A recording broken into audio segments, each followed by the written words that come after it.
Morning students, मैं वेदिका ma'am एक बार फिर से आप सबका स्वागत करती हूँ सुप्रीम 60 के ऑनलाइन पोर्टल पे। तो बच्चों, मैं उम्मीद करती हूँ कि आप लोग अपने एयरफोर्स के जो एग्ज़ाम की प्रिपरेशन है उसमें बहुत ही एनर्जी के साथ कंटिन्यू कर रहे होंगे। तो अगर मैं अपने सब्जेक्ट इंग्लिश की बात करूं तो उसमें हमने लास्ट क्लास में ये पढ़ा था इंडेफिनिट आर्टिकल। हम लोग एक्चुअली एरर का पार्ट कर रहे थे। एरर में सबसे पहले जो टॉपिक हमने उठाया था वो क्या था? आर्टिकल। और आर्टिकल में हमने पढ़ा इंडेफिनिट आर्टिकल और उसके जितने भी रूल्स थे वो सब ख़त्म कर लिए थे। तो आज हम लोग बात करेंगे डेफिनिट आर्टिकल, जो कि ऑलरेडी लास्ट क्लास में मैं आपको बता चुकी थी कि डेफिनिट आर्टिकल क्या होता है। दी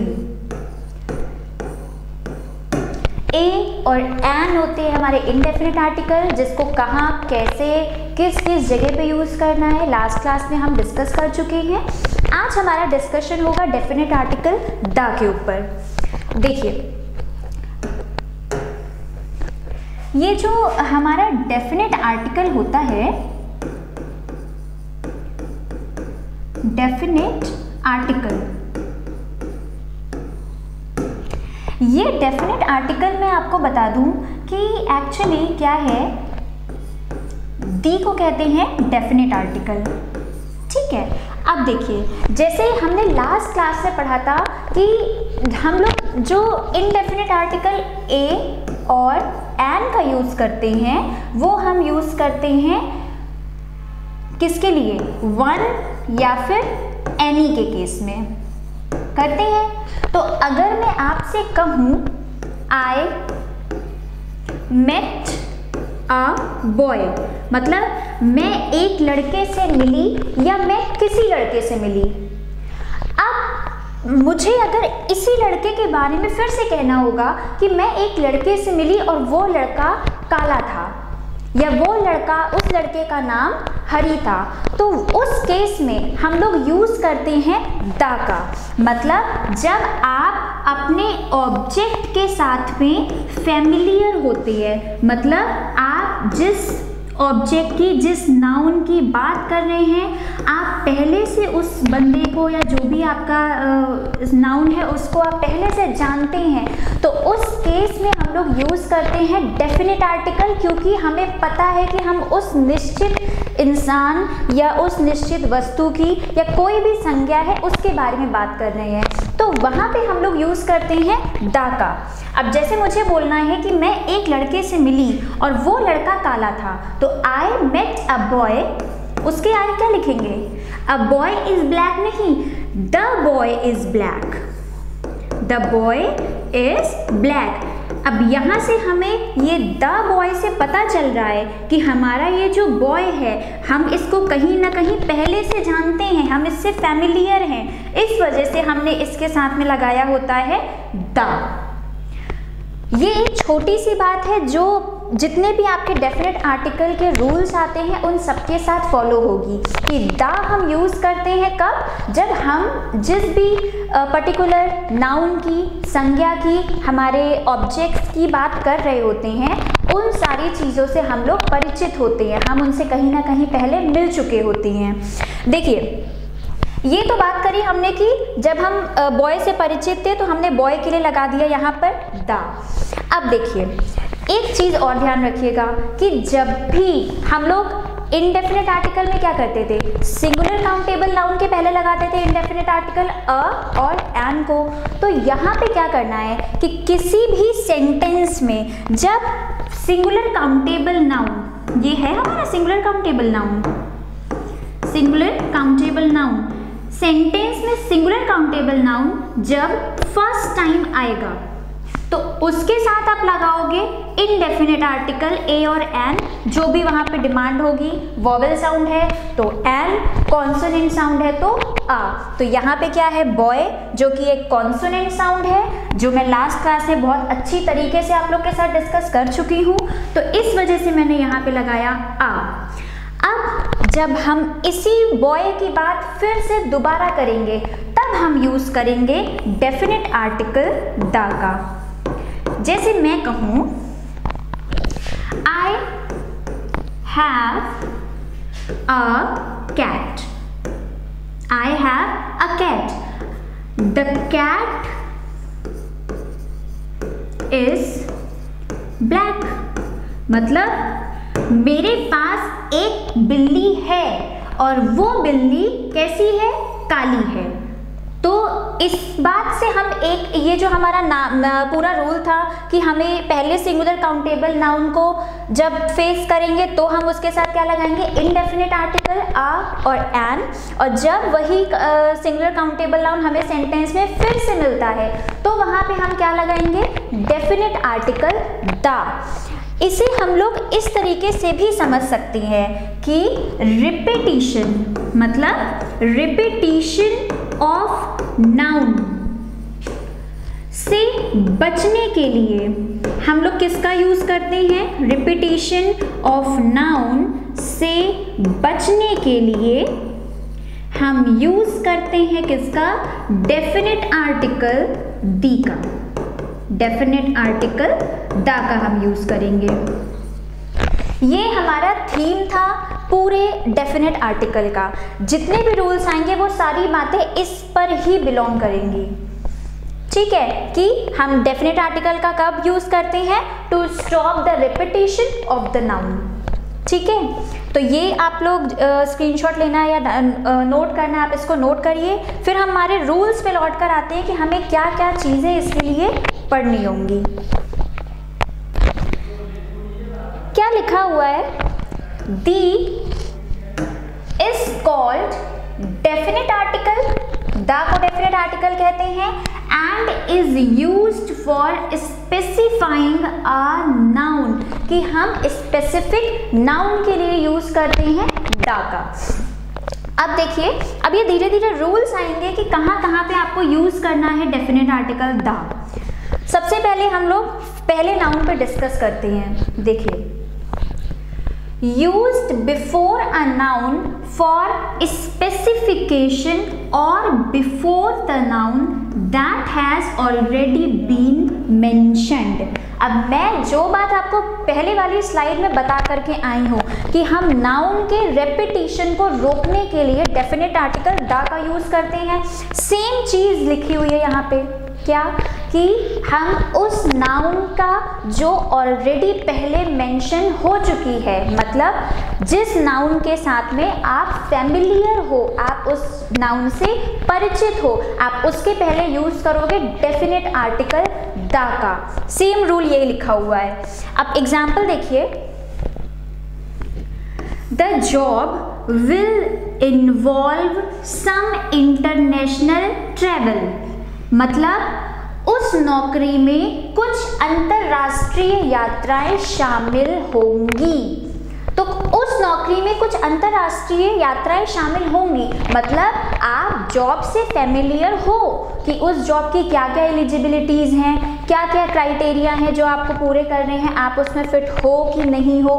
इस वजह से हमने यहाँ पे जो जॉब हमारा नाउन आया है इसके पहले लगाया है डेफिनेट आर्टिकल दा। ठीक, सेकेंड रूल पे आते हैं। देखिए,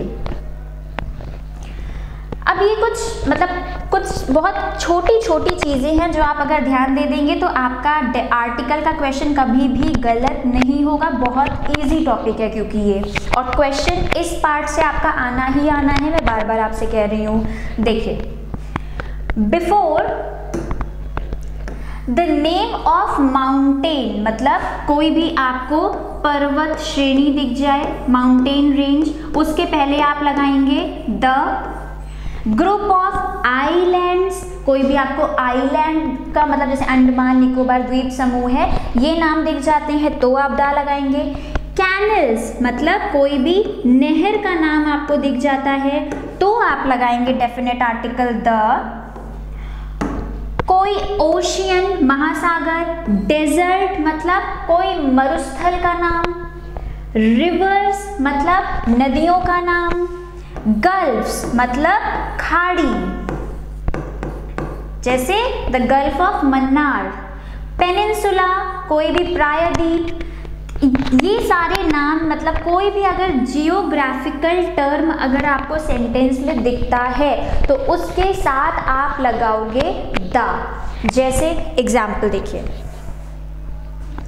इससे पहले मैं आपको एक बात बता दूं इस रूल से रिलेटेड की एक बात, वो ये कि देखिए मैंने आपसे कहा कि किसी भी माउंटेन रेंज के नाम से पहले आपको क्या लगाना है, दा लगाना है। जैसे द हिमालयाज कह दूं मैं, द हिमालया, ठीक है, बिल्कुल ठीक है। अब देखिए अगर मैं एक एग्जाम्पल लिखूं, क्या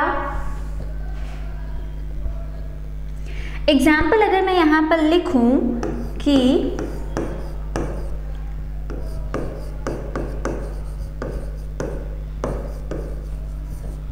द हिमालय इज द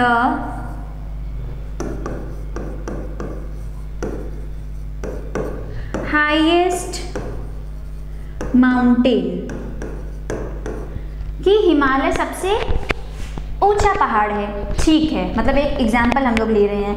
अब अगर मैं बात करूं किसी भी पीक पॉइंट की, जैसे किसी भी चोटी की, माउंट एवरेस्ट,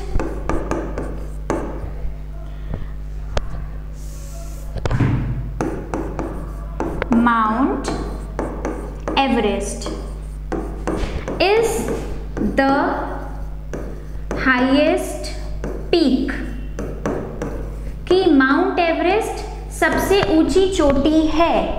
अब आप बोलोगे कि मैंने तो कहा कि इसके पहले दा लगाना है, लेकिन ये बात आपको ध्यान में रखनी होगी क्या, कि अगर आपको कोई भी पीक पॉइंट का नाम दिखता है, पीक पॉइंट अगर आपको दिखता है, name of any peak point, तो आप उसके सामने द का यूज वहां पर आप नहीं करेंगे। आपको द यूज करना है सिर्फ और सिर्फ माउंटेन के नेम के आगे। अब यहाँ पे अगर the mount Everest is the highest peak कर दोगे तो सेंटेंस आपका गलत हो जाएगा, हमें यहाँ पर द नहीं लगाना है। अगर आगे ये लिखा होता कि mount Everest is the highest peak of the Himalayas, तो आपका सेंटेंस बिल्कुल ठीक था, क्योंकि यहाँ पे हिमालय एक माउंटेन रेंज है और माउंटेन रेंज में हमें उसके आगे लगाना है दा, जो कि बिल्कुल करेक्ट है। ठीक है, समझ आ रहा है आप लोगों को? अब देखिए अगर मैं बोलूं K2 मतलब कंचनजंगा, तो अब ये जो आपकी कंचनजंगा है इसके पहले क्या आप दा लगाओगे? नहीं, क्योंकि कंचनजंगा एक पीक है, एक चोटी का नाम है, तो इसके पहले आपको दा नहीं लगाना है। आपको दा लगाना है सिर्फ माउंटेन रेंज के नाम के पहले। ठीक है, आइए आगे पीछे हम लोग फिर से अपने रूल पे बैक चलते हैं। तो यही लिखा हुआ है, देखिए जो मैंने आपको बताया वही लिखा है कि mountain Everest is the highest peak of the Himalayas. बिल्कुल सही एग्जाम्पल है। अगर माउंट एवरेस्ट के पहले आपको यहाँ पे द दिख जाता तो आप अगर इसको करेक्ट कर देते तो आपको नंबर नहीं मिलते, क्योंकि एवरेस्ट एक पीक है, एक चोटी का नाम है, इस वजह से हम इसके पहले द नहीं लगा सकते हैं। समझ आया आपको? आगे चलते हैं। देखिए अब क्या लिखा हुआ है, before the names of Holi book, मतलब कोई भी जैसे नाम आ जाए आपको, अगर दिख जाए होली बुक, जैसे हो गई हमारी रामायणा, रामचरितमानस, मतलब कोई भी आपकी धार्मिक ग्रंथ कोई भी आपको दिख जाता है, या फिर आपका हो गया बाइबल,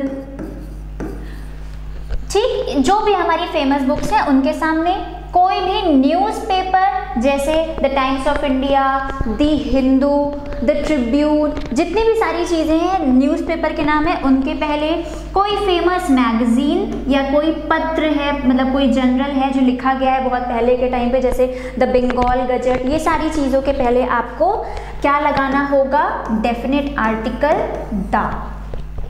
ये कुछ देखिए नाम लिखे हुए हैं, the Frontline, the Indian Express, the New York Times, the Bhagavad Gita, the Wall Street Journal. मतलब जैसे देखिए, वैसे तो जितने इंग्लिश न्यूज़पेपर हैं शायद ही कोई होगा जिसके पहले दा नहीं लगा है, बट सबके पहले दा लगा हुआ है। जैसे एक एग्जाम्पल मैं अगर आपको दूं तो वो ये, the times of India, the times of India is India's most famous news paper. मतलब अब यहाँ पे न्यूज़पेपर का नाम क्या है, टाइम्स ऑफ इंडिया। पूरा नाम ही पहली बात तो दा है, लेकिन इन केस अगर एरर में आ जाता है कि टाइम्स ऑफ इंडिया, यहाँ पे मैं एक स्लैश दे दूँ, इंडियाज इसके बाद स्लैश दे दूँ, और एक न्यूज़पेपर के बाद स्लैश देकर लिख दूंगी मैं नो एरर। तो आप एरर किस पार्ट में बताओगे, आप एरर बताओगे पार्ट नंबर 1 में, जो कि क्या है आपका द टाइम्स ऑफ इंडिया। क्यों? क्योंकि वहां पर आपको ये जो दा है वो नहीं मिलेगा, तो एरर आपके किस पार्ट में रहेगी, दा में। मतलब यहाँ पे आपको दा लगाना होगा। ठीक है, नेक्स्ट रूल देखिए क्या लिखा हुआ है, before the names of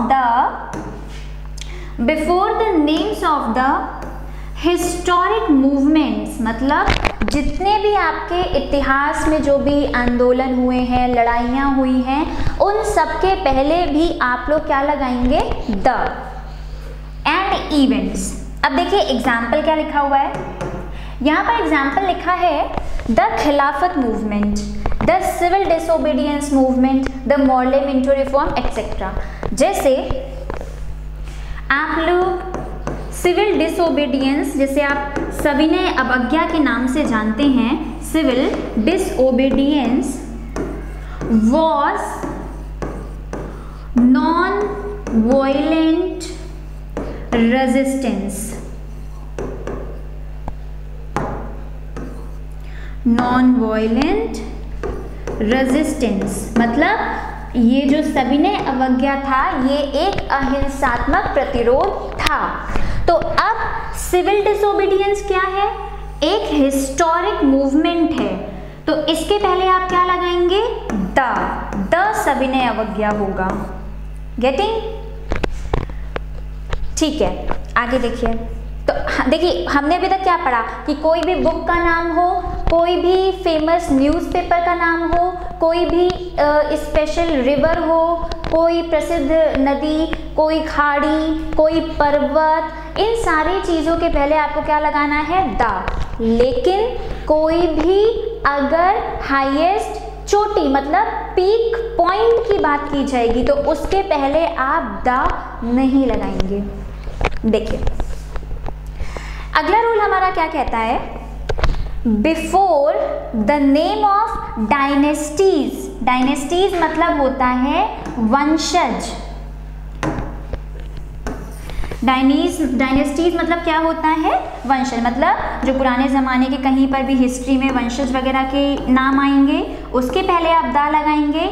empires मतलब साम्राज्य का नाम आएगा तो आप दा लगाएंगे। एंड रिवॉल्यूशंस एंड वेयर मतलब कोई भी अगर सुधार होने वाला, कोई भी रिवॉल्यूशन रिफॉर्म वगैरह होता है तो उसके पहले भी आपको क्या लगाना होगा, आप लगाएंगे द। अब देखिए एग्जाम्पल दिया गया है, मतलब ये नाम दिए गए हैं actually. The British empire, British empire साम्राज्य का नाम है, इसके पहले लगा दिया गया द।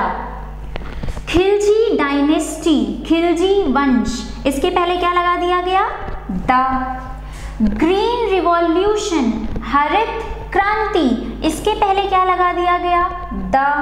वर्ल्ड वॉर 1 मतलब जितने भी युद्ध हुए हैं उसके पहले भी आप लगाएंगे डेफिनेट आर्टिकल द। एग्जाम्पल देखिए, जैसे मैं आपको एक एग्जाम्पल दूं कि वो एग्जाम्पल आपका ये रहेगा कि वर्ल्ड वॉर वन was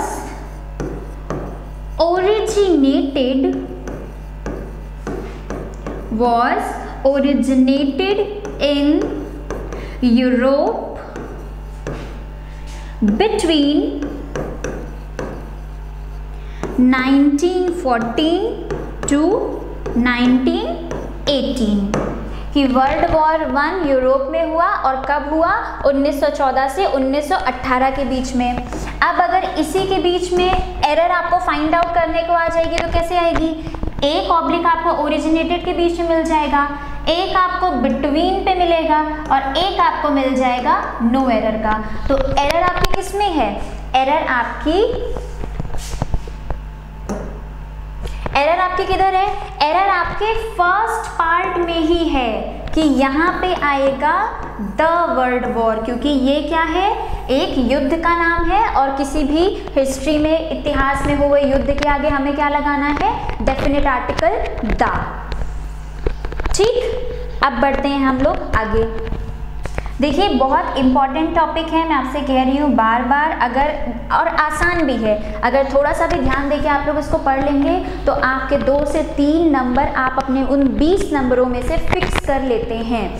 सिर्फ आपको उतना पढ़ना है जितना आपको इंडेफिनिट आर्टिकल में मैंने पहले वीडियो में 8 रूल बताए हैं, और इधर आपके जितने भी रूल हैं बस आपको उतना ही पढ़ना है, और 2 से 3 नंबर आपके कन्फर्म हो जाएंगे 2 दिन के अंदर ही। देखिए अगला रूल हमारा क्या कह रहा है कि before the term denoting nationality and community, कोई भी अगर आपको कोई कम्युनिटी मतलब कोई भी संप्रदाय का नाम या कोई भी आपको राष्ट्रीयता से रिलेटेड नाम दिखता है तो उसके पहले भी आपको किसी की भी राष्ट्रीयता पता चल रही है किसी भी नाम से, तो वहां पर भी आपको क्या लगाना होगा? Definite article the. देखिए the Dutch, the Indians, the Brahmins, the Rajput. अब अगर एग्जाम्पल में देखूं तो क्या होगा? देखिए जैसे हम लोग डच ले लें, the Dutch was first European in India, कि इंडिया में आने वाले यूरोपियंस में पहले यूरोपियन कौन थे? डच थे। तो हम यहाँ पे डच सिर्फ लगा देते तो गलत हो जाता, हमें डच के पहले क्या लगाना होगा? द लगाना होगा। ठीक है, इधर देखिए before the name of a country, मतलब किसी भी कंट्री का नाम जिसमें यूनियन लगा हो, यूनाइटेड लगा हो, रिपब्लिक लगा हो या किंगडम लगा हो, तो उसके पहले भी आप क्या लगाएंगे? आप लगाएंगे the. The Soviet union, the United kingdom, the Republic of China. अब किसी किसी के आगे पहले से ही द लगाया हुआ है, जैसे द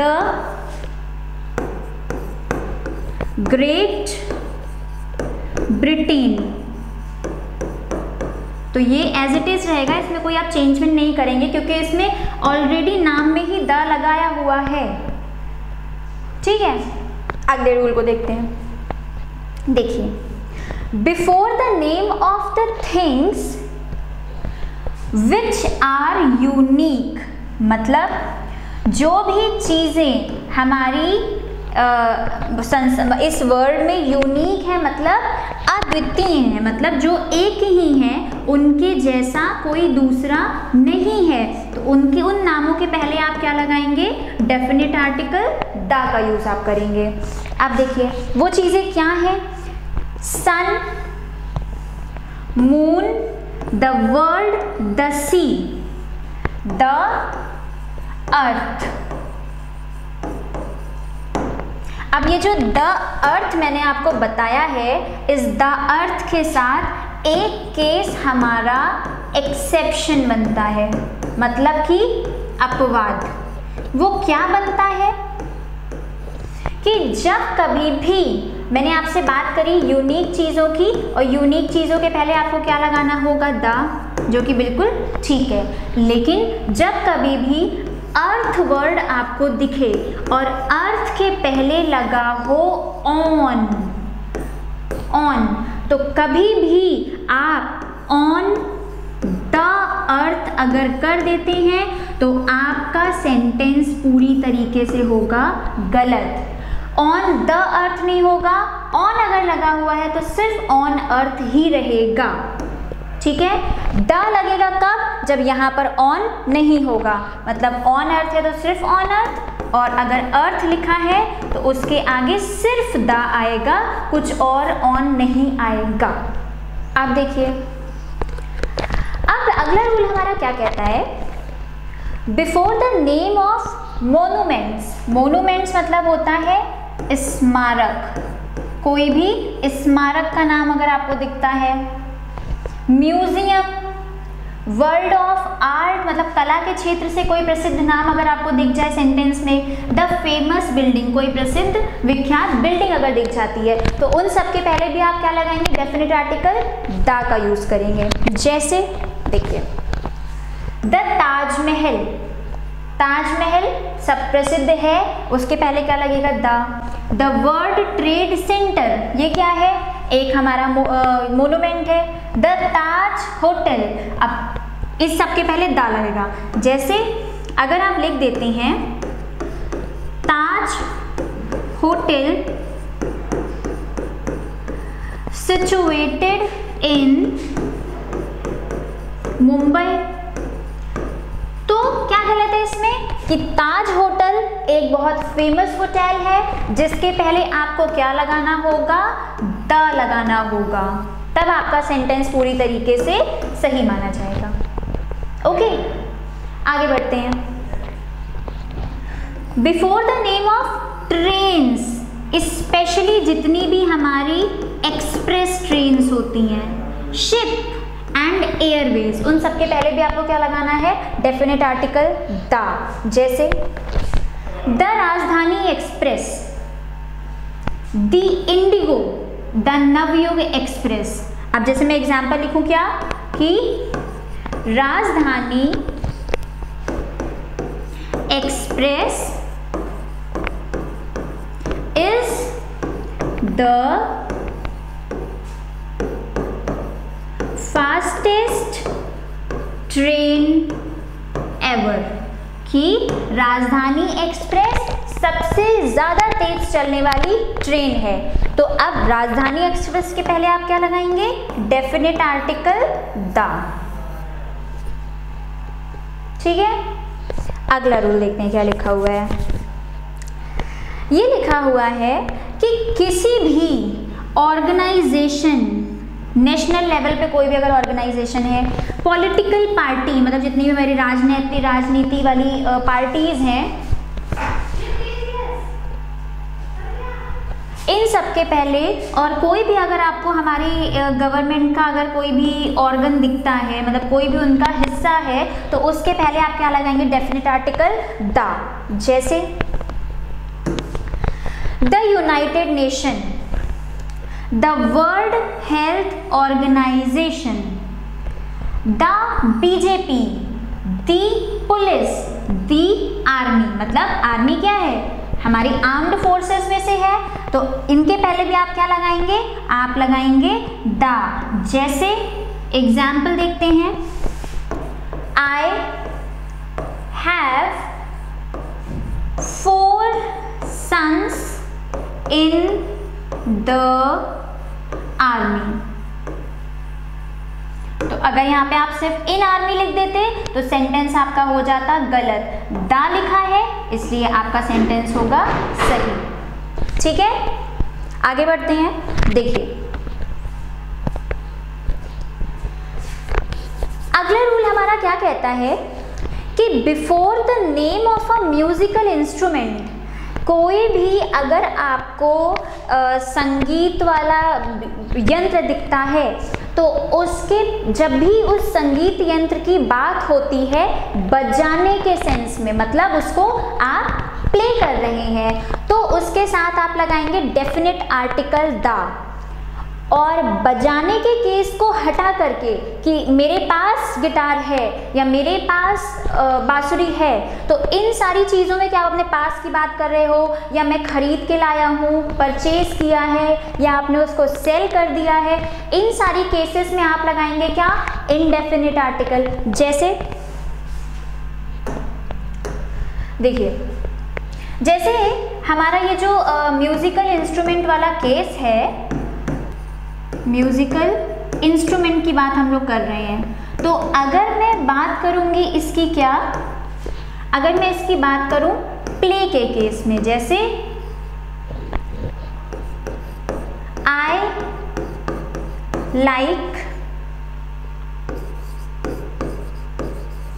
प्ले गिटार, मुझे गिटार बजाना पसंद है, तो यहाँ पे आपने क्या लगाया, आई लाइक प्ले गिटार। तो अब यहाँ पे हमें इस म्यूजिकल इंस्ट्रूमेंट के पहले क्या लगाना होगा, द। क्यों, क्योंकि यहाँ पे हम बात कर रहे हैं उस म्यूजिकल इंस्ट्रूमेंट को प्ले करने के लिए। I like play the guitar. अब अगर मैं बात करूँ, इस केस को हटा दिया जाए, जैसे आप कहते हैं कि आपने गिटार खरीदा, या मेरे पास गिटार है, या आपके पास बांसुरी है, तो I have flute। अब आप बोलेंगे कि मैम ने तो बोला था कि म्यूजिकल इंस्ट्रूमेंट के पहले हमें दा लगाना है, तो I have the flute। नहीं, आपका सेंटेंस हो जाएगा यहाँ पे पूरी तरीके से गलत। क्यों, क्योंकि ऐसा क्यों, क्योंकि मैंने आपसे ये कहा कि जब उस म्यूजिकल इंस्ट्रूमेंट को प्ले करने की आप बात कर रहे होंगे, तब आप सिर्फ लगाते हैं यहाँ पर दा। लेकिन और अदर केसेस जितने भी हैं, उन सब के साथ में यहाँ पर दा नहीं आएगा, यहाँ पे आएगा क्या, इनडेफिनिट आर्टिकल, जो कि हमारे होते हैं क्या, अ और एन। तो अकॉर्डिंग टू फ्लूट, फ्लूट के साथ क्या आना चाहिए, आप फ्लूट के साथ आ फ्लूट करेंगे या फिर एन फ्लूट करेंगे। फ्लूट, एफ का साउंड आ रहा है, फ का साउंड आ रहा है, तो यहाँ पे आएगा आ ना कि an. I have a flute. उम्मीद करती हूँ कि आपको ये वाला रूल अच्छे से समझ में आ गया होगा, क्योंकि आपके एयरफोर्स के एग्ज़ाम के पर्सपेक्टिव से या किसी भी कॉम्पिटिटिव एग्ज़ाम के पर्सपेक्टिव से बहुत ही ज़्यादा इम्पॉर्टेंट रूल है ये। ठीक है, आगे बढ़ते हैं हम लोग, नेक्स्ट रूल की तरफ देखते हैं। देखिए, तो मैंने आपको यही बताया क्या, कि कभी before the name of any musical instrument when the senses is of playing it, मतलब जब प्ले करने की बात की जाएगी तो वहां पे लगेगा द। इन अदर सेंस, इस सेंस को छोड़कर किसी कोई भी अलावा उसके कोई भी बात होती है, तो वहां पे लगाओगे आप इनडेफिनिट आर्टिकल ए और an. He is playing the harmonium like an expert. अब प्ले कर रहा है, इस वजह से हारमोनिका, वही हारमोनियम, उसके पहले क्या आ गया, दा। और यहाँ पे क्यों एक्सपर्ट आ रहा है, मतलब वो नाउन की क्वालिटी बता रहा है। और कल मैंने ये बात आपसे डिस्कस करी थी कि कोई भी एडजेक्टिव जो आपके नाउन की क्वालिटी बताता है, उसके पहले हम क्या लगाएंगे, इनडेफिनिट आर्टिकल आ और एन में से कुछ। तो यहाँ पे according to E, expert, expert, तो क्या आ रहा है, वॉवेल साउंड आ रहा है, इसलिए यहाँ पे हम लगाएंगे क्या, एन। ठीक है, हम लोग आगे बढ़ते हैं। अगला रूल हमारा क्या कहता है, अगला रूल हमारा ये कहता है कि किसी भी प्रॉपर नाउन, मतलब व्यक्तिवाचक संज्ञा,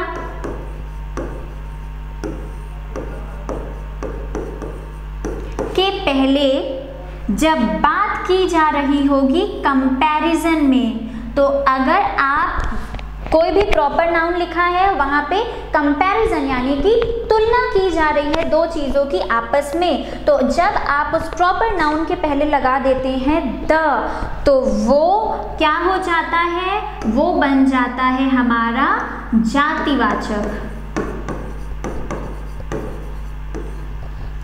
कॉमन नाउन। देखिए, Kashmir is the Switzerland of India. अब कश्मीर की और स्विट्जरलैंड की यहाँ पे तुलना की जा रही है कि मतलब जिस तरीके से स्विट्जरलैंड एक बहुत ही सुंदर जगह है, वैसे ही कश्मीर भी बहुत सुंदर है। और कश्मीर को किस तुलना करके क्या नाम दिया जा रहा है, स्विट्जरलैंड का। और जब हम इस स्विट्जरलैंड के पहले लगा देते हैं द, तो यहाँ पे ये जो स्विट्जरलैंड है ये काम करने लग जाता है कॉमन नाउन का। जैसे अगर मैं आपसे कहूँ कि Kalidas is the Shakespeare of India, कि कालिदास इंडिया के शेक्सपियर हैं। तो कालिदास को तुलना की जा रही है शेक्सपियर के साथ में, और हमने इसके पहले लगा देना है द। तब जब आप द लगा देते हो तो ये जो शेक्सपियर है ये एक व्यक्तिवाचक संज्ञा ना रह जा करके बन जाता है क्या, जातिवाचक संज्ञा। ठीक है। अब देखिए आपको मैं एक बात बता दूं कि हमारी ये जो डेफिनेट आर्टिकल है, यहाँ पे हम लोग बात करेंगे कुछ डिग्री के बारे में। डिग्री, एडजेक्टिव्स की कुछ डिग्री होती हैं। कौन कौन सी? 3 डिग्री होती हैं। पहली होती है पॉजिटिव डिग्री, दूसरी होती है कंपैरेटिव डिग्री, और तीसरी होती है हमारी सुपरलेटिव डिग्री। अब आर्टिकल, क्योंकि हम यहाँ पे एडजेक्टिव नहीं पढ़ रहे हैं, जब हमारा एडजेक्टिव का चैप्टर आएगा तब हम इसको इन डिटेल पढ़ेंगे, विस्तार में पढ़ेंगे। तो मैं डायरेक्ट रूल बताऊंगी आपको कि आर्टिकल में हमें पॉजिटिव डिग्री का कोई काम नहीं है, तो पॉजिटिव डिग्री की बात हम लोग नहीं करेंगे। कंपैरेटिव डिग्री और सुपरलेटिव डिग्री, देखिए पहचान क्या होती है कंपैरेटिव डिग्री की, कि यहाँ पे आपको जो वर्ड दिया होगा,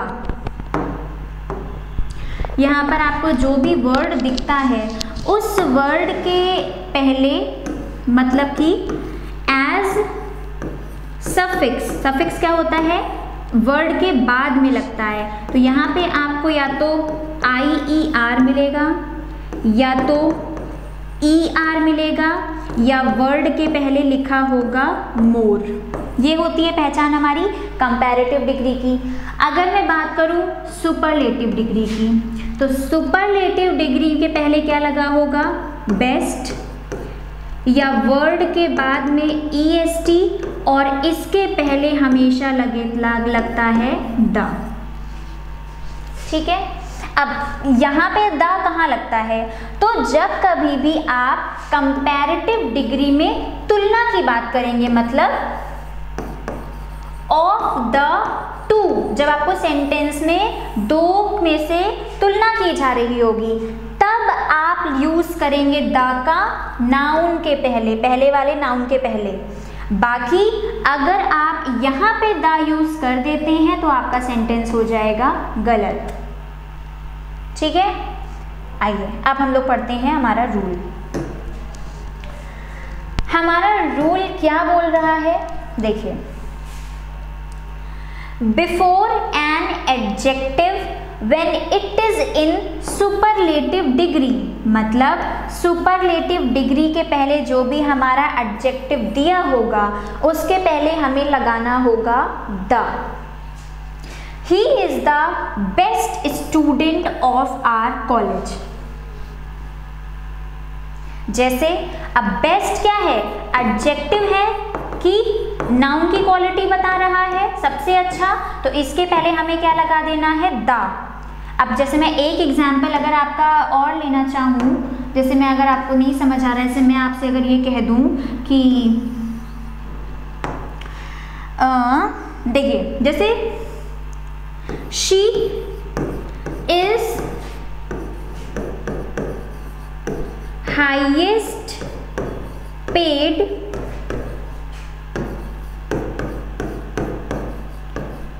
एक्ट्रेस इन बॉलीवुड। तो अब यहाँ पे हाईएस्ट लिखा हुआ है और मैंने आपको बताया, क्या बताया कि ये जो हाईएस्ट है ये लगा है EST, जो हमें क्या बता रहा है एडजेक्टिव की सुपरलेटिव डिग्री के बारे में। तो इसके पहले आपको क्या लगाना होगा, द लगाना होगा। She is the highest paid actress in Bollywood. ठीक है, आगे बढ़ते हैं। देखिए, before a comparative degree as an adverb to show the proportional relation. क्या बात की जा रही है यहाँ पे कि कंपैरेटिव डिग्री, मैंने आपको बताया पीछे क्या, कंपैरेटिव डिग्री हमारी क्या होती है, कंपैरेटिव डिग्री हमारी होती है, कंपैरेटिव डिग्री, कंपैरेटिव डिग्री हमारी होती है जहां पे हमें IER, ER या मोर दिख जाता है। तो जब भी कंपैरेटिव डिग्री दो आपको दिखे और उनमें आपस में दो रिलेशन होता, मतलब दो आपके दो शब्दों के बीच में कोई भी संबंध होता नजर आए, आपको कोई बात ऐसी दिखे कि इसमें, जैसे मैं कहूँ कि जितना ज्यादा उतना अच्छा, जैसे मैं कहती हूँ मोर he gets more he wants, कि उसको जितना ज्यादा दिखेगा, जितना उसको जितना ज्यादा दिया जाएगा, उसकी जो पाने की चाहत है वो और ज्यादा बढ़ जाएगी।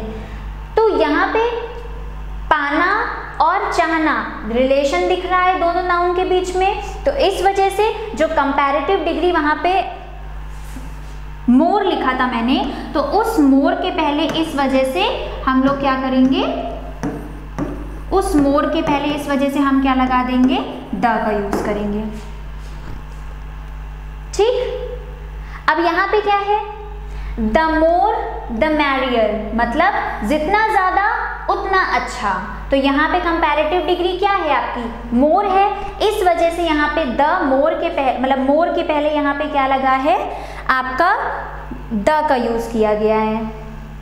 आपको जब भी कंपैरेटिव डिग्री ऐसे सेंटेंसेस में दिखती है तो वहां पे आप क्या लगा देंगे, आप लगाएंगे द। अब देखिए, जैसे मैं कहूँ आपसे मोर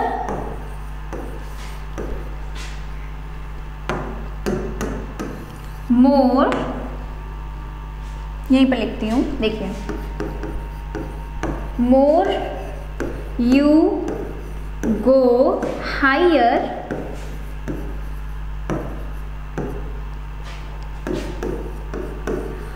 कूलर यू फील, कि जितना ज़्यादा तुम ऊपर जाओगे उतना ठंडा एहसास तुमको होगा। तो अब यहाँ पे कंपैरेटिव डिग्री है और हायर और कूलर के बीच में संबंध बताया जा रहा है, इस वजह से हम यहाँ पे क्या लगा देंगे, दोनों जो भी हमारे एडवर्ब्स दिए गए हैं उनके पहले हम लगा देंगे यहाँ पे the more you go higher the cooler you feel. ठीक है, अगला देखते हैं। देखिए, अब यहाँ क्या लिखा हुआ है, नेक्स्ट रूल आप अगर पढ़ें तो यहाँ पर लिखा हुआ है before a comparative degree for making selection. मैंने आपको जब एडजेक्टिव की डिग्री बताई तीन, सुपरलेटिव, पॉजिटिव और कंपैरेटिव, तो मैंने उसमें आपको बताया कि कंपैरेटिव में जब सिलेक्शन की बात होती है तो वर्ड आपको दिखेगा ऑफ द टू। देखिए, he is the stronger of the two brothers. Of the two दिखा, जिससे हमें पता चल रहा है कि यहाँ पे कंपैरेटिव डिग्री की बात हो रही है। और ई आर आया, मैंने आपको बताया था कि कंपैरेटिव डिग्री के लास्ट में या तो आई ई आर, हैवियर जैसे, ई आर या फिर मोर दिखेगा। तो यहाँ पे अब सिलेक्शन की बात की जा रही है, इस वजह से हमने यहाँ लगाया है द, जो कि सेंटेंस हमारा बिल्कुल सही है। Before the names of invention which is countable, मतलब कोई भी ऐसा आविष्कार है जिसको आप गिनती में अपनी रख सकते हो, तो वहाँ पे भी हम लगाएंगे डेफिनेट आर्टिकल द। अब देखिए, ये रूल पहले से हमारा रिलेट करता है, कैसे कि फेमस चीज़ है, कोई भी इन्वेंशन होगा जिसे हम काउंट मतलब अपनी याददाश्त में अपनी गिनती में रखेंगे, तो कहीं ना कहीं वो चीज़ फेमस तो होगी ही, तो इस वजह से हम उसके पहले क्या लगाते हैं, the. The computer has caused the biggest change in our working system। तो यहाँ इन्वेंशन क्या है, यहाँ इन्वेंशन है हमारा कंप्यूटर, और इस वजह से हमने कंप्यूटर के पहले क्या लगाया है, द। ठीक है, आगे देखते हैं।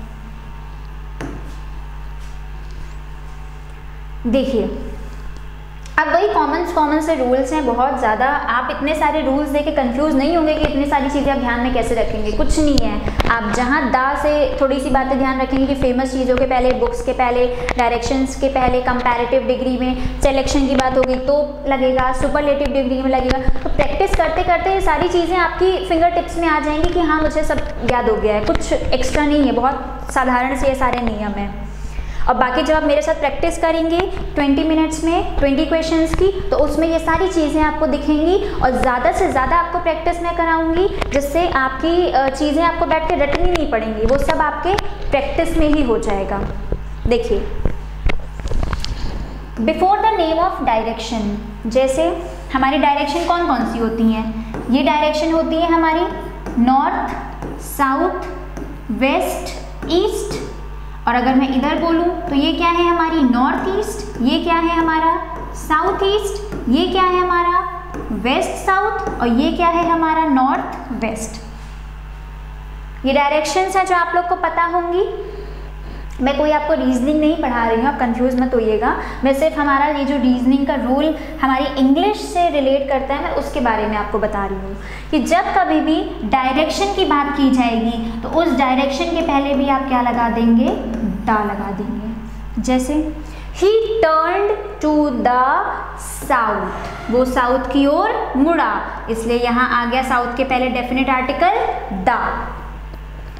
आगे देखते हैं, before the name of position, मतलब top, bottom, left, right.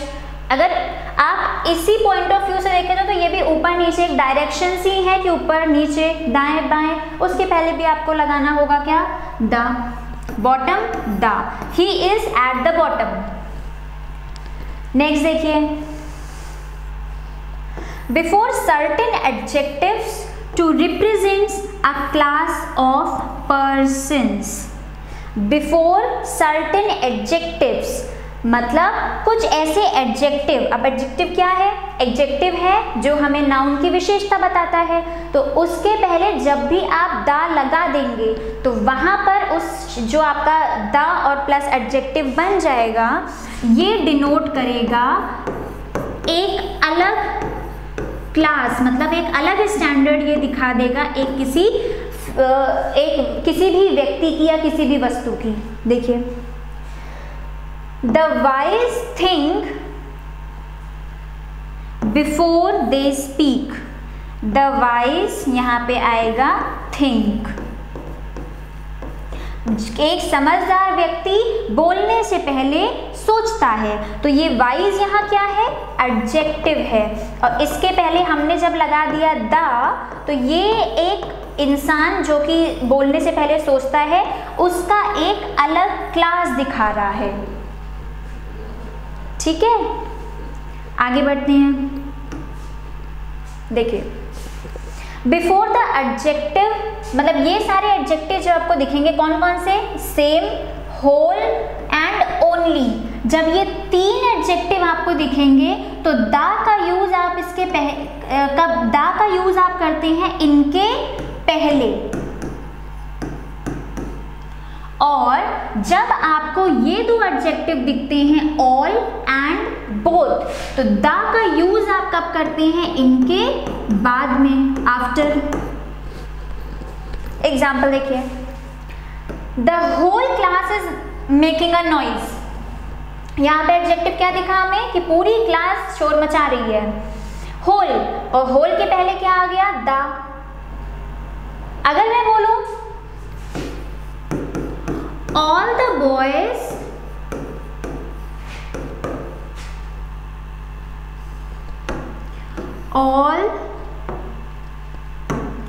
boys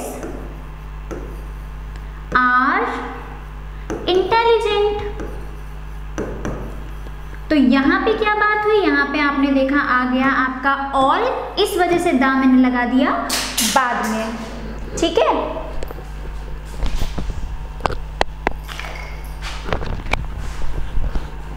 अब देखिए नेक्स्ट रूल हमारा, before the name of post and the name of a rank, मतलब किस, जब भी आपको कोई भी नाम, मतलब कोई भी अगर आपको कोई पद दिखता है या किसी भी उस पद के नाम कोई भी रैंक दिख जाती है, हायर ऊंची रैंक, तो वहां पर आपको क्या लगाना होगा, द लगाना होगा उसके पहले। जैसे prime minister, chief minister, president, ये सारी चीज़ें जब भी आपको दिखती हैं, ठीक है। अब देखिए, जैसे ये पोस्ट दी गई है किसकी, प्राइम मिनिस्टर की, द प्राइम, अब इसके पहले लगा दिया हमने the prime minister will announce a new policy on his show मन की बात। तो ये एक हमें पोस्ट दिखी जो हमने लगा दिया उसके पहले द। देखिए, जब भी किसी पोस्ट की बात होगी तो जब ओनली नाम आता है, ओनली नेम आपको दिख जाए, ओनली पोस्ट नेम, तो आप उसके पहले क्या लगाएंगे, द। जैसे एग्जाम्पल हमने पहले पढ़ा। दूसरी बात ये है ध्यान में रखने वाली कि ऐसे सेंटेंसेस में जब भी आपको ये एक ऑप्शन दिख जाए, अगर सेलेक्ट या इलेक्ट, तो वहां पे आप द का यूज नहीं करेंगे। जैसे एग्जाम्पल आपको मैं देती हूं, ही इलेक्टेड कैप्टन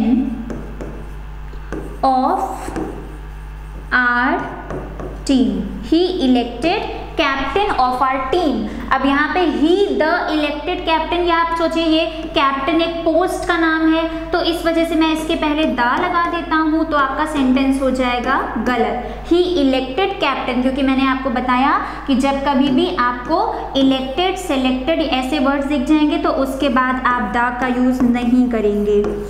कब यूज़ करेंगे, जब आपको नॉर्मल पोजीशन जैसे प्राइम मिनिस्टर, कोई भी चीफ मिनिस्टर, आपको प्रेसिडेंट दिखते हैं, कोई भी दिखता है तो आप लगाते हैं। अब तीसरी बात हमारी क्या आती है, वो ये है कि जब कभी भी आपको, जैसे मैंने कहा प्राइम मिनिस्टर है तो प्राइम मिनिस्टर के पहले द लगाना है, लेकिन अगर पोजीशन, मतलब जो आपका पोस्ट का नाम दिया गया है, जैसे प्राइम मिनिस्टर अगर दिया है और उसके बाद नाम लिख दिया है उनका कि नरेंद्र मोदी, तो फिर आप वहां पर द का यूज नहीं करेंगे। यूज कब करना है, जब ओनली आपको दिख जाए प्राइम मिनिस्टर, जब ये सिर्फ ओनली दिखेगा तब आप लगाएंगे द। जब उनका आपको नाम भी साथ में दिख जाएगा तब आप द नहीं लगाएंगे। जैसे एग्जाम्पल देखती हूँ, एग्जाम्पल जैसे मैं आपका लिखूं कि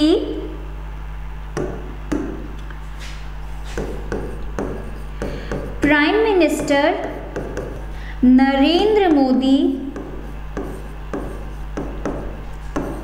will be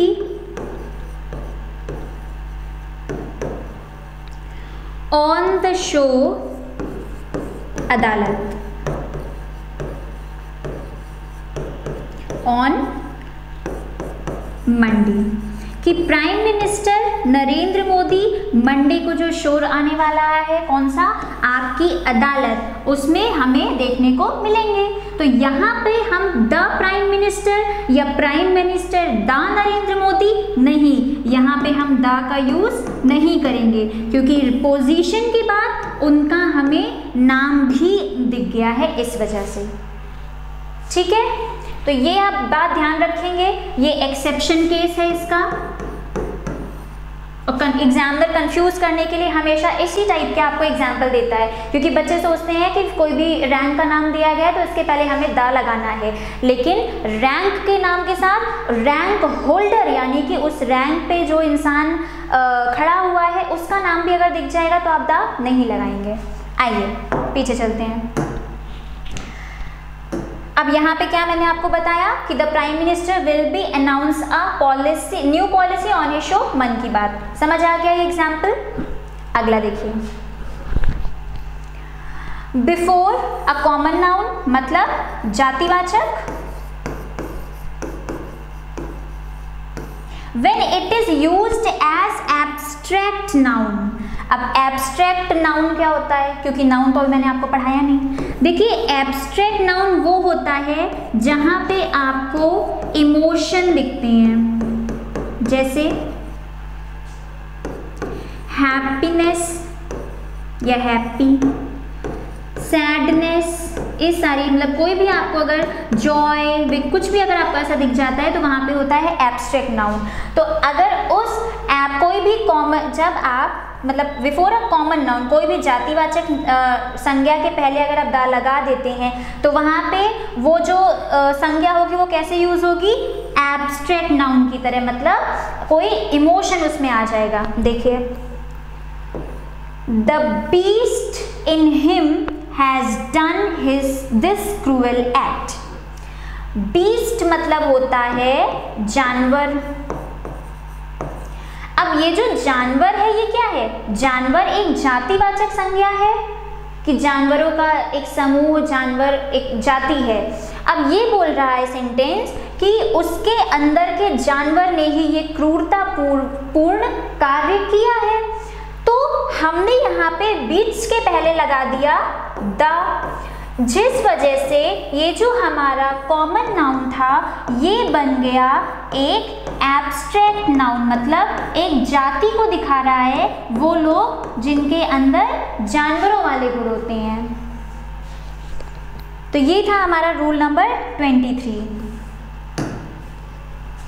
देखिए before the name of various trophies and tournament, जो फेमस ट्रॉफीज होती हैं, द रणजी ट्रॉफी जैसे क्रिकेट में दी जाती है, the Durand cup, Asian series, the Olympics, इन सब के पहले भी आप डेफिनेट आर्टिकल दा लगाएंगे। ठीक है, before a common noun to give it the force of superlative. जैसे कोई भी कॉमन नाउन, जैसे आपको दिख गया कॉमन नाउन जातिवाचक है, मूवी मतलब कि फिल्म। अब जब इसके पहले आप लगा देते हैं हम द का नाम, मतलब द डेफिनेट आर्टिकल, तो ये क्या हो जाता है, एक सुपरलेटिव डिग्री को दिखाता है। और सुपरलेटिव डिग्री क्या होती है कि वो हमेशा एक बेस्ट को बताती है कि मतलब सब में से ये वाला अच्छा है। This is the movie to see, कि ये फिल्म देखने लायक है। ठीक है, नेक्स्ट देखिए, कोई भी यूनिट ऑफ मेजरमेंट दिख जाए तो उसके पहले दा लगेगा। जैसे Celsius, temperature is measured by the Celsius, unit है मेजरमेंट की, इस वजह से हमने लगा दिया द। देखिए आगे अब क्या दिया गया है, used before the ordinal such as the first, the last, the next. अब एक और आपको बात समझा दूं मैं, बस हमारा यहाँ सारे रूल खत्म हो जाएंगे। वो बात क्या है, देखिए जैसे आर्टिकल हम लोग पढ़ रहे हैं तो इस आर्टिकल में एक्चुअली 3 चीजें होती हैं। क्या, पहला होता है हमारा कार्डिनल्स, दूसरा होता है ऑर्डिनल, और तीसरा होता है हमारा multiplicative. Multiplicative, ordinal and cardinal. अब क्या फर्क है, जैसे आप लोगों ने पढ़ा होगा 1 2 3 4 एंड सो ऑन, मतलब आगे कंटिन्यू। अब यहां पे ही मैं इसको चेंज कर दूं, क्या फर्स्ट, सेकेंड,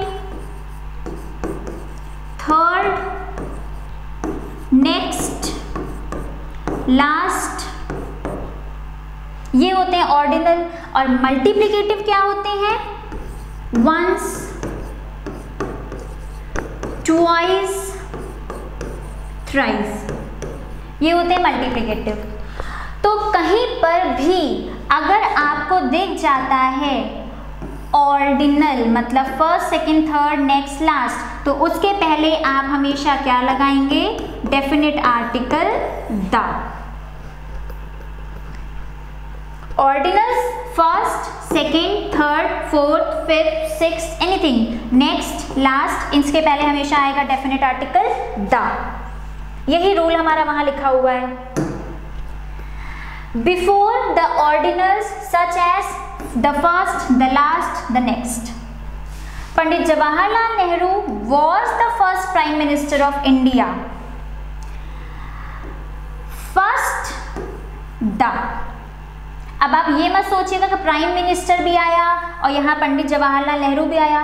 प्राइम मिनिस्टर के जस्ट बाद नहीं आया है, और प्राइम मिनिस्टर के पहले हमें दिख गया है क्या, ऑर्डिनल। इस वजह से हम यहाँ पे लगाएंगे डेफिनेट आर्टिकल द। ये हमारा डेफिनेट आर्टिकल का last rule. Before little and few to show small, but even there is a small quantity or number, the whole quantity or number can be used for the purpose। जैसे कहीं पर भी sentence में आपको दिख जाए the little